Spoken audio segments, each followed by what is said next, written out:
My presentation is on Lavinia Warren.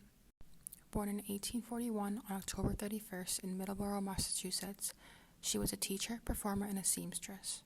She was diagnosed with proportionate dwarfism, and she lived her life very publicly, touring internationally and even having fans like Queen Victoria.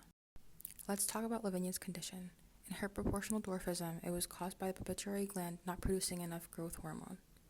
When Lavinia was born, she was 6 pounds, which is not out of the ordinary for a baby. To the naked eye, it did not seem like she had any condition. But as she grew to the age of 1, it was significant that her growth rate had decreased. Lavinia's maximum height ended up being 24 inches or 2 feet. Lavinia finished school at the young age at 16, and she began to teach 4 to 9-year-olds as a teacher. Even though some of her students were taller than her, she didn't let that stop her from being the best teacher she could be. Lavinia would stand on a desk so that her students could still see her. After a few years of teaching, Lavinia's cousin convinced her to quit teaching and to join this showboat that would go through Mississippi. This would be the start of her performance career, and it gained her a lot of attention. This attention sparked the interest of Phineas Taylor Barnum. He owned the company named P.T. Barnum. Amused by her work, he offered her to join him at the New York Museum. At the age of 21, she signed with P.T. Barnum, and there she met her first husband, Charles Stratton, famously known as General Tom Thumb. Tom Thumb also had dwarfism, and he was the current star of the P.T. Barnum circus at the time. After multiple shows, interest had sparked between them, and at some point, they got married.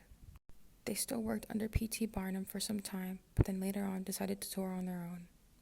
Newlywed Mr. and Mrs. Tom Thumb decided to take advantage of society's curiosities. These curiosities being the mentally and physically disabled. Lavinia realized how many people were interested in their relationship, so she decided that they could make profit off of this. They had a private wedding ceremony, but then had a public wedding reception. They treated it as an event, and one ticket was $75 at the time, which is $1,800 today. Roughly 2,000 guests attended, which in today's money is roughly around $3 million in tickets sold alone. The profit did not stop there. After their wedding, they went on a honeymoon tour around Europe as well. Even with all the profit she made from people's curiosities, sometimes it made her question. Not only as a disabled person, but as a woman in show business, she was physically and figuratively smaller than most people. Ever since working under P.T. Barnum, she was seen as a child. This is because P.T. Barnum believed that the audience would give her more sympathy and go to her shows more often. But no matter the cons, this was still her only form of profit at the time, so she continued doing it. In Lavinia's autobiography, she talks about how she was able to experience so much of the world because of her popularity, and she is grateful for that. Besides being a teacher and also a performer, Lavinia had a great passion for sewing. This hobby made a lot of sense at the time, and even to this day, because adaptive clothing is hard to find for people with certain types of disabilities. And even the adaptive clothing made today is not as attractive or nice looking as the clothing made for able-bodied people. Sewing can be seen as a form of self-expression for Lavinia. Because of her smaller build, she actually had a custom sewing machine to accommodate her height by the brand Singer.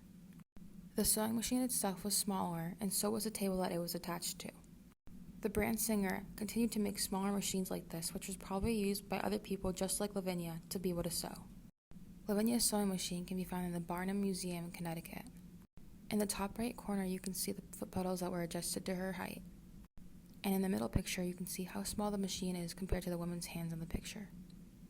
As mentioned before, Lavinia had mixed feelings about her profession. Being in the entertainment industry is not easy. It can be stressful. The audience and viewers are always wanting more. As also mentioned before, Lavinia and her current husband, Tom Thumb, were getting lots of popularity, especially because they were married. To extend this interest, they decided they needed something new.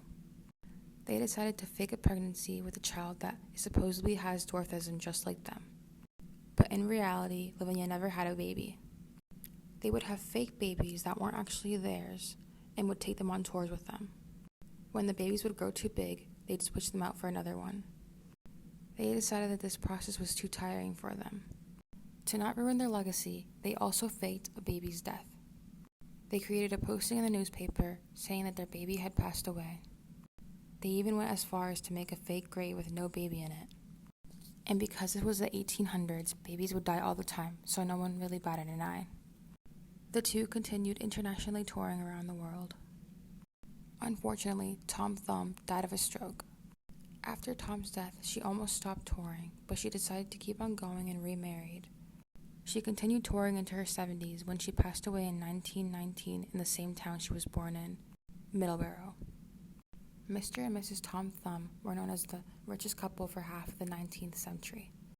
These are my sources. Thank you so much for watching.